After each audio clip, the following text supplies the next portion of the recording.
Hallo, assalamu alaikum, good morning, khushamdeed. Ji ayanu, goeiemorgen, ishbata, pakhair ragle, washmale.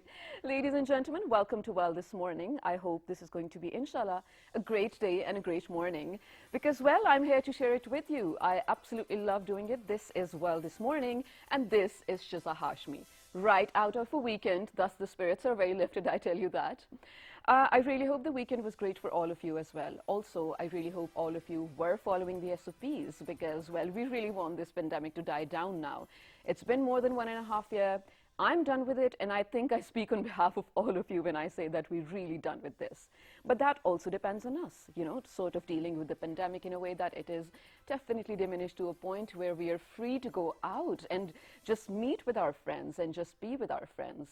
And I think more than us, there's a certain segment of the society which is like really, really missing things being normal, and that is the students that I'm talking about. Because I have been speaking with them from all different classes, of course, some from even Montessori. Can you believe Montessori kids, 5-year-olds, telling me that I miss seeing my friends or I miss my school? And the funniest part is, not the funniest, actually the ironic part is, now that the education system had to very quickly, you know, transform and move online, I think a lot of people have been having it hard to deal with it, be it the teachers or even the students for that matter. Because teachers needed training to actually deal with gadgets and internet for that matter, because while they were using it for their daily use to actually impart the knowledge and education and to perform their job online, on the internet, on their, you know, gadgets, I think it was harder for them. A lot of them had to learn it. And you know, opposed to that, the students were having a hard time actually sort of, you know, maintaining their focus and maintaining their temperament to study online. I think it is also very natural for I want to say a child, students are usually kids, right? Because they belong to such an age that their mind is really exploratory. So to sit them for 5 minutes and make them study for 5 straight minutes without any distraction, I think it's a hard task, especially if you're doing it online, especially on your gadgets. Because let me just tell you, when I was in my, well, university, and if I were to prepare for my assignment or my exams, I would make sure that one of my tabs would have either YouTube or a game on it. It is a bad example for students, I tell you that, but I'm just saying this is me being honest. I have done that. And I have seen my, well, sisters or friends of friends do that during their online classes as well. So today I really want to talk about, now that the system has transformed, not only in Pakistan, all over the world, what do the students want? I mean, what are their demands in terms of the transformation on online education system? What is it they expect from their schools, their teachers, first of all, from the content that they're going to study?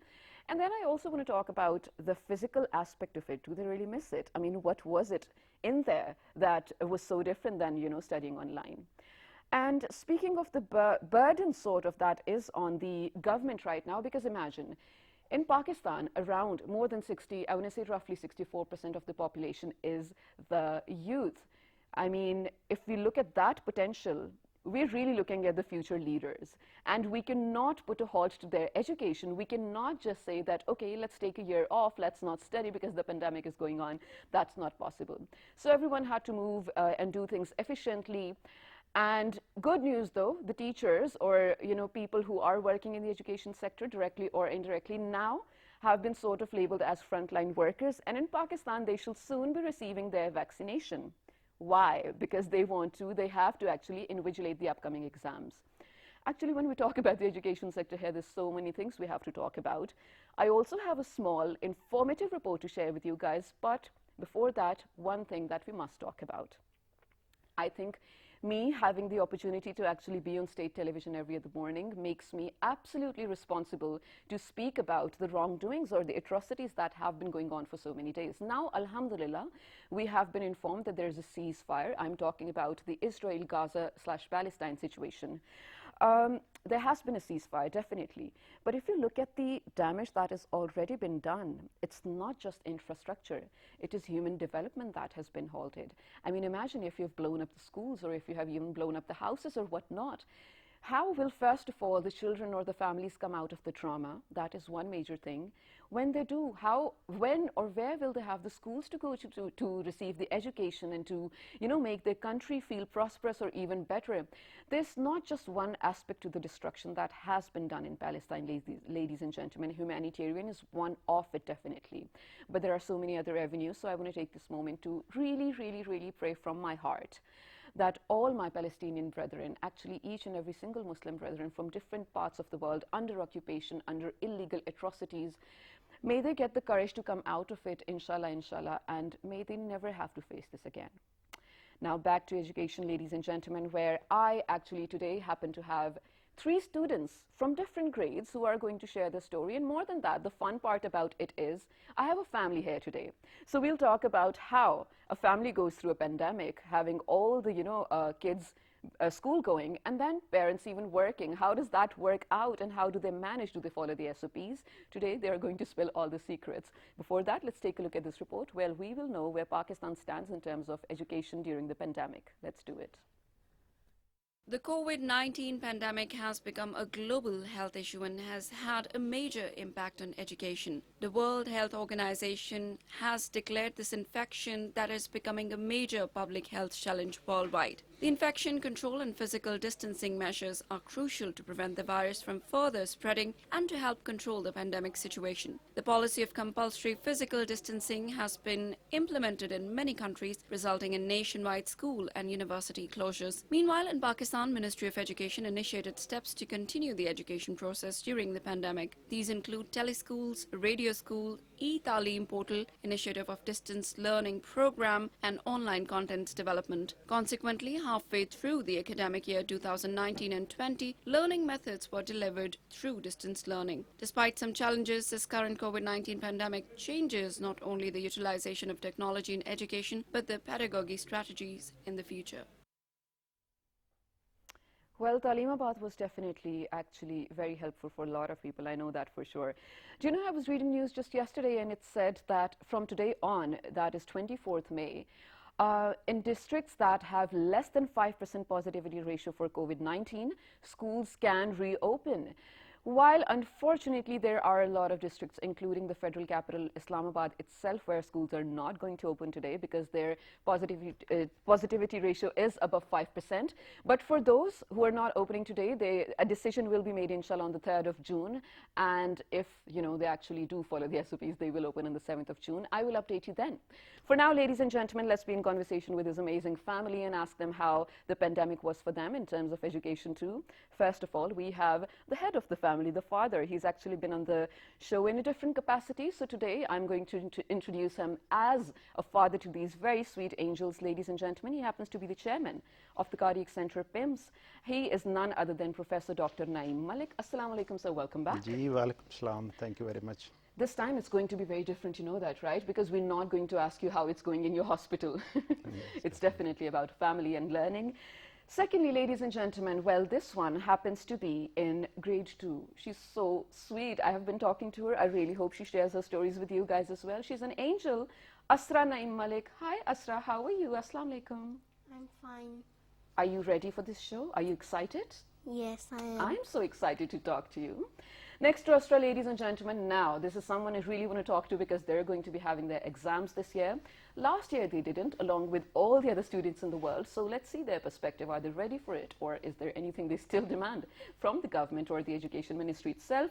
She happens to be a student of A2, which means she's inshallah going into university soon.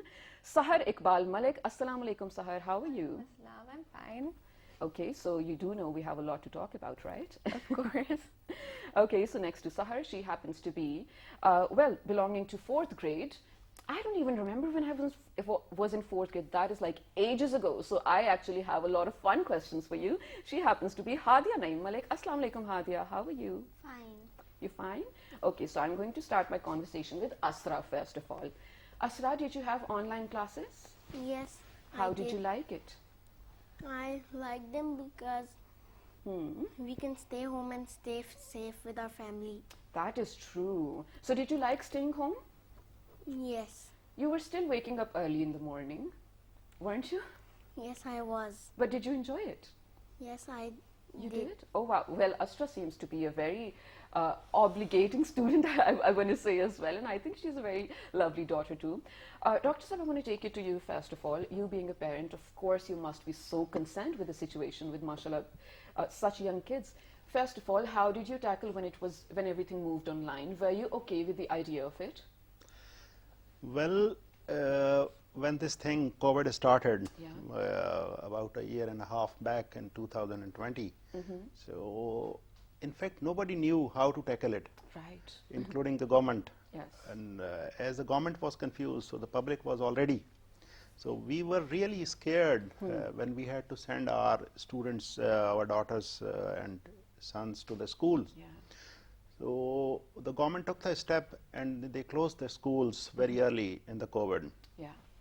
So what happened, that nobody knew that what is this online education, how will it go, and how will we cope with it. There were a lot of issues. The students were not really used to it. Yeah. They didn't know. And then there were issues. You had to arrange so many gadgets at home. Right. Number because of mashallah, gadgets. all of them are So school there going. was a load on my pocket as well. Okay. And then there were issues of net connectivity. Oh, of So course. I of had to course. arrange alternates for that also. So there was some issues really that came up. And then, you know, the younger students, the parents have to sit with them, or the elders, Yes. because they don't know how to go with it. Right. So we had a lot of problems really. But then you, mashallah, being the head, I want to say, of the cardiac center, the chairman, you have a lot of responsibility other than the kids as well. And your job is such that you didn't have one day off during the pandemic. You're a frontline worker. First of all, kudos to that. Thank you for, you know, working for the country tirelessly. But then how were you managing? I mean, first of all, you have to be careful because you're bringing in so many unknown germs from the hospital too. You take it like that. I was on a double-edged sword. So at one hand, I was dealing with the COVID patients Okay. in the hospital. I was exposed to so many patients in the day. Luckily, for the initial 3 months, I had to close my clinic. Okay. So I was just going to the hospital in the morning daily. And as you just said, that I didn't take any day off. Yeah. I was going to the hospital daily. Yes. So I will have to take care of myself as well, protect myself, so that I don't take anything home, Right. because the children are young. One incident I remember, Yes, there please was the first positive case of COVID, which we had admitted to the ward, and we didn't know that the patient is positive. Oh. So once we came to know that the patient is positive, there was a panic in the center. Of course. The people were jumping over me, and that you have admitted a positive patient. So I had to console them, I had to satisfy them, and then I had to take care of myself as well. So I arranged for about 50 kits of COVID, and we all the staff was tested. Okay. And fortunately, nobody came out to be positive. Thank so God. I remember I had to isolate myself for 2 days from my family. While living in the same house? Yes, while Oh living in God, the same must be so family, hard. same house. So when my report came, and fortunately it was also negative, so I then mingled with them yet again. And it must be so hard because this is something we're not used to. Like you said, it was a surprise for the first time. Everyone was so confused. Not just, well, the frontline workers as doctors for that matter, even the general public, because WHO was giving out news that would turn out to be false the next day because it was such a massive confusion. But moving on to Hadia. Hadia, do you realize how hard it is for everyone out there? I mean, it's a pandemic. Do you realize why we had to close schools? Do you think Yes. it's a good decision?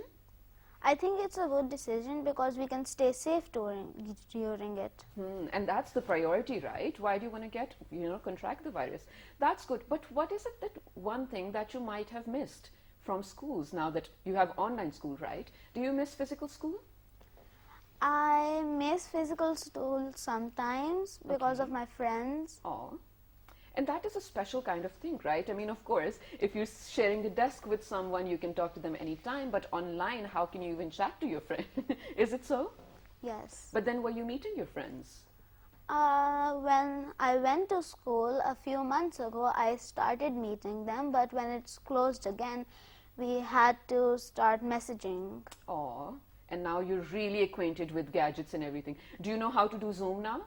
Yes. Oh, that's nice. No, I even learned it after so long. I think you're smarter than me. That's nice. All right, Sahar, very important thing, first of all, because you are today speaking on behalf of thousands of students who, have a voice on Twitter as well, have been calling out the government, the education minister, have sort of portrayed their demands as well. So you tell me, first of all, there was a demand because last year, ladies and gentlemen, exams weren't held because of the pandemic. So in terms of the grade, the teachers locally created grades for their students. Is that right? Yeah, they did. And you were satisfied with yours because you're a good student anyway. Well, I usually try to work hard during the semester so that it's easier for me at the end of the year. But a lot of people, they're used to having bad grades throughout the year and then just working hard during the last couple of days. Right. So they definitely had a lot of issues. Okay, and it was fine for you. But this year, so again, it was the same demand from the students because they didn't want to come in, small exam halls and whatnot, which is why the teachers are now getting vaccinated, by the way. So it wasn't met by the government. Do you think it's a good idea to actually now finally hold exams? Honestly, none of us are prepared. There was just a lot of confusion this year. Schools are opening, schools are closing. We're switching to online, we're going face to face. And teachers are confused, students are confused. Right. And then exam dates were changing all the time. Yeah. Yeah. So do you think that now it is inshallah going to happen? Are you happy about it, that finally you'll get done with it, or are you really still confused or scared? Honestly, in a lot of subjects, we finished, so the first exam dates before the government canceled them, I was fully ready, but a couple of days before the exam, like a week before, we finished our physics syllabus, we hadn't done our computer science syllabus, so it was really difficult giving the exams. Yeah, and I must be wondering now that you mentioned you are studying computer sciences as well. It's not all theory, right? There's a lot of practical stuff in it as well. How do you manage to do that online? Or are they going to exclude that from the exams? Well, they aren't excluding it, but it was not easy doing it online. We had to talk to each other, we had to use computers, we had to interact. Our teacher had to find a way to somehow see all of our computers. So when schools were open, we did do practicals, but we barely had any time. And which is such an important part of the education itself, ladies and gentlemen, because I do remember so I didn't do A-levels, mine was FSC, and all the practical work we saved, even through our matric as well, we saved it for the college days to do. And then luckily, of course, we could do it, but I think it's definitely harder for the students out there because medical students were in conversation with me. Newer ones, it's their first semester or either their third semester, and imagine that when you talk about medicine itself, sir, I think you're very apt to answer this too. How can you teach medicine online? Of course, you can teach the topics, but when you talk about PDS, when you have to go to the ward in third year and stuff, how does that happen, do you think? Yes, that part is really missing in the training of the new doctors. Even the postgraduate exams are being conducted on the simulators. Okay. Yes, so that part of the really training is missing a lot. So when these people go out in the industry, inshallah, what do you think it's a problem? Yes. You have to attend the patient. Of course. To find out the findings. Is the liver enlarged? Is the kidney palpable? And when you haven't seen it, how can you comment on it? Right. So in our field, the role of the stethoscope is very, very important. Yes. That's a very, very important thing. So you put it on the chest of the patient and then you dig out the added sounds and then you make a diagnosis. And you are unable to find where is the first heart sound, where is the second heart sound, then how can you say that the patient has some added sounds? Right. And how can you come to a diagnosis? How can you make a diagnosis? So that's not possible. So this COVID has really affected badly our daily life. True. In every department, I would say. I was thinking, so for all the medical students who are having this issue, maybe towards their graduation, they will be burdened with all the practical work because so far they haven't been able to do so, right? They will have to really work hard in their house jobs. Okay. Because Yes. that's the first probably face-to-face experience they'll have. Yes, that is the first step in the practical field after they finish their graduation. So they come in the house job. That is why it is called house job, because you take the hospital as your house. Right. You stay in the hospitals for long hours, like 24 hours, 30 hours. Okay. So that when the new cases come, you see them and you learn them. You learn from your seniors how they are seeing the patient, how they are handling the patient, how they are treating the patients. Of course, and I mean, of course, it's a whole process. And sorry, my throat must have parched. But now, still talking about the exams. Sahar, you are, inshallah, going to be preparing for your university. Do you have any idea where do you want to apply?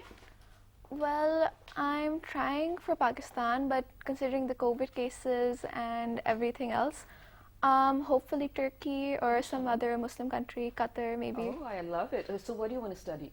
Computer science. Wow. And I'm so happy you said that, because just yesterday I was in conversation with, well, my family was over, and we were discussing how kids of the future who are now, well, just toddlers should definitely study, data for that matter, computer sciences, different avenues of it, coding, AI, because that is the future of jobs. And I'm so happy that you understand that. Was it your dad who tried to convince you for computer sciences? Honestly, no. So in the beginning, there was a little bit of pressure since both my parents are doctors. Oh my God, you had to be a doctor. Yeah. But they're very understanding. They decided that it was up to me as long as it's something respectable. That's really absolutely great. So now everything is delayed. You know what? I'll tell you, you might hate to hear this, but your first semester might still be at home. Regardless of the fact whatever university you choose to go to. Maybe in the second semester, maybe in the second year, you will have the campus life exposure. So are you ready for that? I mean, it's a new phase of life, but that will be online too. What do you think about that? Honestly, I'm more than ready. For real?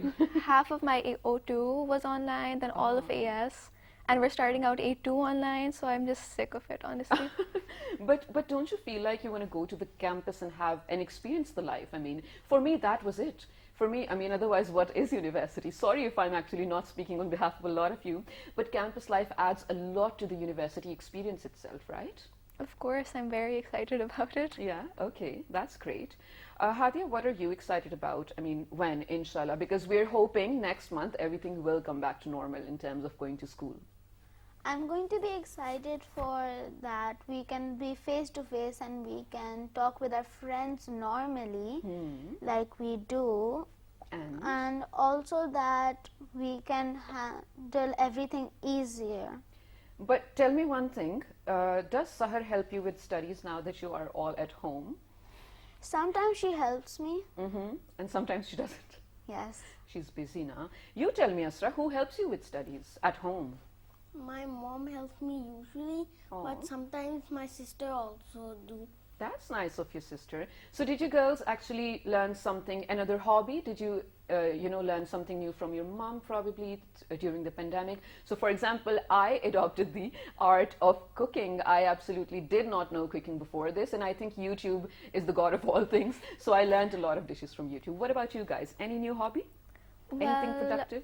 Both my parents, they used to crochet and knit and stuff, so they had old equipment lying around. Wow. So I opened up YouTube and I learned how to knit and crochet. Did you make something? A couple of things, yeah. And it's such a relaxing hobby, right? Yeah, I think so. That's very smart of you. What about you, Asra? What did you do? Did you start something new during the pandemic? Like maybe you thought, I'm home, I'm bored, maybe I want to draw something, maybe I want to be a painter. Did you do something? Yes. What? Okay, you take your time to think about it. I'll ask Hadia, okay? Tell me. I started baking with my mother. We baked cookies and cakes. So Do you like baking or do you like eating? I like baking. You like baking?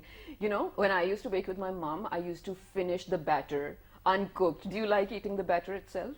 Yes. That's great. All right. Do you have your answer, Asra? Did you learn something new or do you still want to think? I learned painting because I made lots of things from it. That's really nice. And next time when you come, bring some of your paintings, okay? I'll see for them for sure.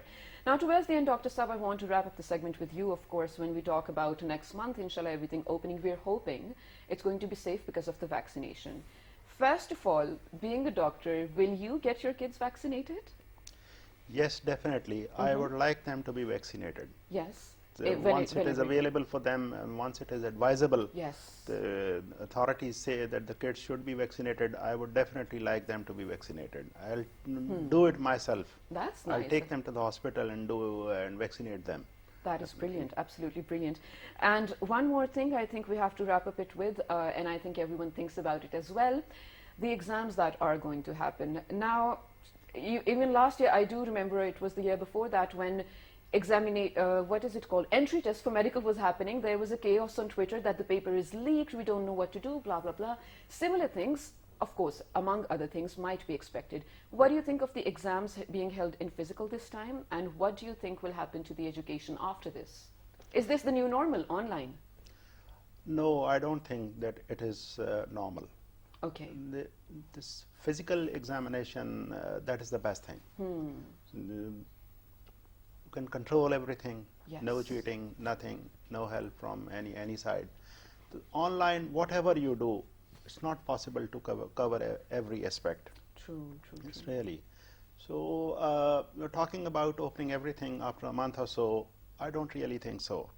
It won't happen? Life won't be normal for at least for a year or so. Okay. Unless the whole population is vaccinated and then vaccine takes its effect and the antibodies are produced so that we can live without this thing, mask, and I don't really foresee this a normal life for a year or so. Okay, within a year or so. Yes, we'll have to live with it. Okay. We'll have to live with precautions. We'll have to use sanitizer, and we will have to wear this mask, obviously. But Dr. Sab, please kindly explain one thing before we do go on. I know I'm taking a lot of time, but for our own understanding, I mentioned in the beginning of the show that schools will open in districts where there is lower than 5% positivity ratio of COVID-19. What does that mean, lower than 5% positivity? Positivity means the number of tests you are conducting in the day and how many of them are turning out to be positive. Okay, but that also leaves room for people who are not testing, right? Yes, exactly. That is what I was about to say, that our testing capacity is not really that much as the rest of the world. Okay. I don't think that we have really tested 20% of our population as yet. Oh, okay. So we'll have to do more testing to detect the positive cases. Okay. Because in this third wave, what I saw, that people were not really going for the tests. So they were symptomatic. They knew they have COVID disease. They were staying at home, and they were in touch with their physicians on WhatsApp, getting treatment, and some people recovering and some not really. And so I think they were really relaxed in a way that they had experience for the first year, they knew what to do. And I think the most common things, garam cheezein piye, flana kawa flana. Pakistanis love to share information, but yes, that's true. Thank you so much, Dr. Saab, for gracing our show again with your very lovely daughters, mashallah. Girls, do you have any message or a shout out to a friend, a teacher, anyone, anything you want to say? Or probably even to the government. Maybe you want to say, ke schools khol de. Is it, you guys are willing to say that?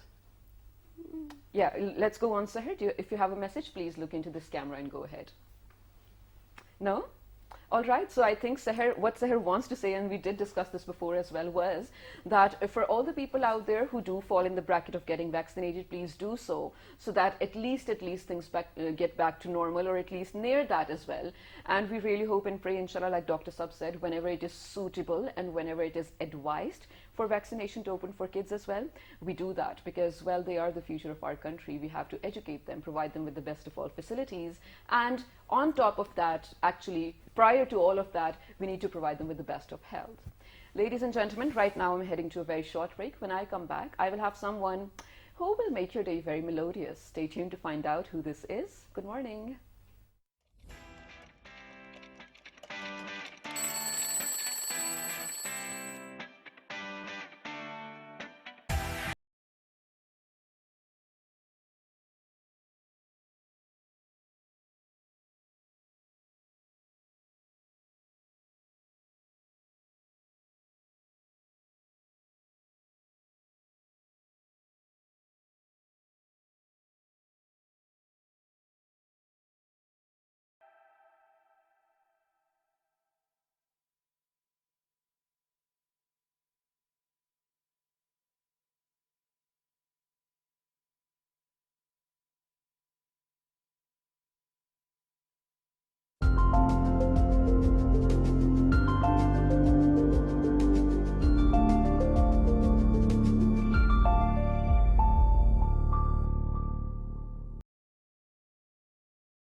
Hello, welcome back to Well This Morning. This is Shaza Hashmi. Well, if you're just tuning in, let me just tell you, in the first segment, we talked to some brilliant students about how they feel about schools reopening in the future or not yet opening, and about the exams being held and everything. If you still have queries about that, do write to us later on so that inshallah maybe in the next shows I can answer your queries. Right now, I said I'm going to make your day melodious. Well, let me just correct it a bit. I'm not going to do that because I cannot sing at all.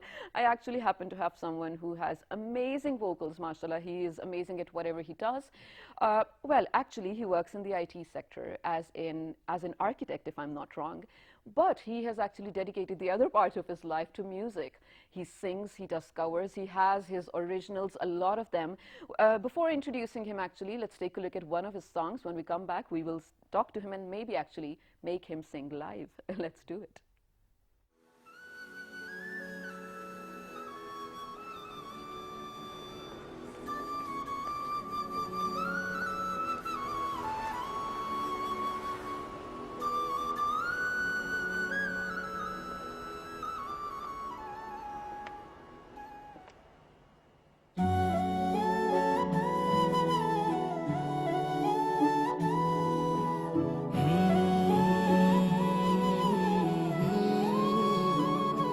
मेरी सांसों को तेरी जरूरत है, तू ही मेरी खुशी है, तू चाहत है।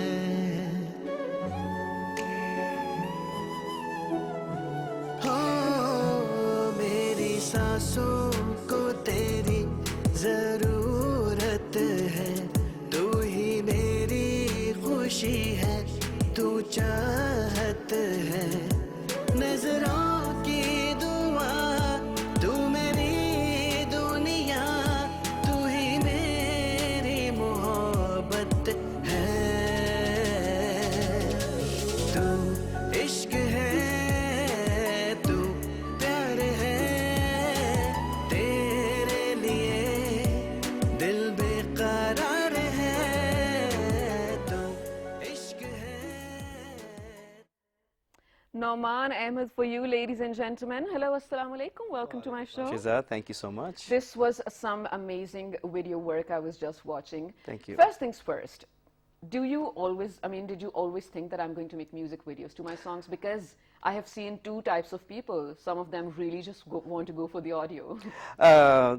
No, actually, I started thinking about making a video in 2013 and 14 time frame. Before that, my focus was mainly on the audio, but I was encouraged by my friends and my wife as well to actually go ahead and start considering it and taking it seriously, actually. So that was a good decision, and so far I have released 6 songs, 6 original songs, and 2 had been released by T-Series. Wow. And then I've started releasing on my own channel as well since then. Of course. Now, a lot of people. So, YouTube is on everyone's phone now, and if you have YouTube, you have definitely come across his songs, which makes me ask you, you said you came into, the video making of it by 2014. When did you actually start singing, or when did you discover that, okay, this is what I want to go for? So it started all from elementary school. Okay. So I was, and actually PTV has a big role in this. In the mid 80s, there used to be a show by Mustansar Sentar Sab, and so he used to play some classical and semi-classical segments in his program. So that actually left a big impact on all of my journey. And since my elementary school, my teachers, they got me into Kirat and Naat. And then some of the national songs as well. In my middle school, I was in Boy Scouts, and some of my teachers, including Sadiq Raid Sab, he encouraged me greatly, and so the whole career started from there. But the main area of my singing, or the main part of my singing, started since I moved to US in 2003. That's nice. And were you always, the medium or the language that you choose for your songs, what do you think are you most comfortable with? I'm comfortable both with Urdu and Punjabi. Yeah? Punjabi is actually it's the demand right now, and it's working out so good. So, okay, tell me, now you being an architect, am I wrong? You're an architect? IT architect, yes. IT architect, all right. How do you manage that? Is that your full-time job, and then music is just like, well, your expression, or are they both your full-time jobs? How does it work? So again, IT is my full-time job. This is my full-time hobby. Okay, okay, Yes. got it. Yep. But sort of, I mean, when I say that you made your hobby your profession as well, now this is one of your professions. It isn't is. It is. It has now become a profession as well. Correct. That's very nice. Correct. So one more thing though, now that internet of course has changed. I want to say the avenue for each and every single thing. You have first-hand feedback from your viewers, and you have it immediately. Yes. The moment you put out a song, Yes. you get feedback. First of all, does it put you off, or does it sort of break your deterioration in a way that? Oh, no, it helps me. Obviously, my audience are my biggest followers as well, and any feedback from them is actually very constructive. So I take it, and in the past 5-6 years, I have done a mix of Sufi songs as well as some commercial songs as well, and the feedback has been great, and my audience has been very supportive as well. And I think when you get that kind of feedback, that is when everything is put to perspective, because you realize, okay, maybe this is my genre that I want to Yeah, further that is explore correct. as well. That is correct. So who were you inspired by? So Who were you initially, listening to in your iPod? so initially, at the beginning of my childhood, so I've been listening to Ustad Sultan, Ustad Bade Fateh Ali Khan Sahab. Like I told you in Mustassar Santar Saab's PTV show, he used to play small segments of classical music, that he recorded. And then since then, transitioned to Sufi. And then from there, Nusrat Fateh Ali Khan Sahab and Rahat Fateh Ali Khan Sahab, they have been my big inspiration, and actually I adore them. And especially Nusrat Fateh Ali Khan Sahab, may he rest in peace. Whatever he left us with, that actually has been a great learning experience as well, even just by listening to his qawwalis and the live qawwalis and whatever he recorded. So that was the big inspiration throughout my career. That is absolutely great, and I think he happens to be one of those people where you wish probably you were alive in his timeline to actually witness his art as well. Yeah. But now let's talk about Pakistan's music scene. Absolutely. First of all, I am in love with the talent which everyone is portraying on screen in terms of video editing. Maybe I'm making it too more precise, but I'm literally talking about how things come across on screen. For example, credit's due where it's due. Yeah. Asim Azhar is great at producing videos. I don't know if he produces them himself or actually gets someone else to do it. His vocals are great, yes, but his video work is actually really engaging and catchy. Yeah. Then there was this Peshawar Zalmi song. Yes. Oh my God, that song has my heart. I absolutely love it. What do you think about the Pakistani scene? Where do you think it's going in terms of comparison with the entire world? So music has a journey that it takes. I mean, if you think about it, when PTV and Pakistan Radio started, they actually had been great in promoting Pakistani and South Asian music. Yes. So since then, there has always been talent, but again, a platform like Coke Studio, Nescafe Basement, they have been a great impact on the youngsters, and I've seen a lot of young artists coming from different background. Right. And so the music scene is definitely is going to be great in Pakistan. Obviously, there are challenges, especially because of COVID. Things have changed. Yeah. For example, in US, I haven't seen any artists coming and doing a show. Rahat Fateh Ali Khan Sahab came, and his shows were basically packed by thousands of people. Yes. And Aslam. exactly, and Atif Aslam and various other singers. So even though it has been challenging, the online platform has been booming. Yes, I mean, I have seen great songs getting produced in this lockdown period as well. That is absolutely great, which makes me ask you, what are your fans looking forward to? What is in works for them? Because 6 originals already, yes, mashallah. You're great at whatever you pick for doing a cover as well, but from your originals, what are we expecting soon? So my next upcoming song, the title is Rabba. Okay. Again, a Sufi music. No, it's not. It's a commercial song. That's new. So it's in the works. We are planning to release it sometime in July, August timeframe. Okay. Yeah. Can we have a few lines from that, or actually any song that you prepared? Because we really want to listen absolutely. To you. So I would like to give a tribute to my Ustad Sultan, Ustad Bade Fateh Ali Khan Sahab and his son, Ustad Sultan Fateh Ali Khan Sahab. It's a classical composition, and it's in Rag Bhopali.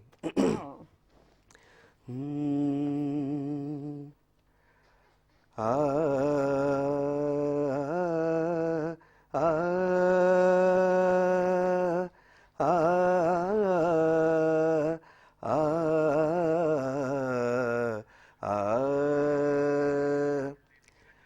लागे रे नैन तुमसे पिया मोरे लागे रे नैन तुमसे पिया मोरे लागे रे नैन तुमसे पिया मोरे लागे रे नैन तुमसे पिया मोरे लागे रे नैन तुमसे पिया मोरे जब से पिया पर देश गयो रे जब से पिया पर देश गयो रे देख सूरतिया देर भयो रे देख सूरतिया देर भयो रे बिनती करत हूँ मैं पैया पड़त हूँ लगे रे नैन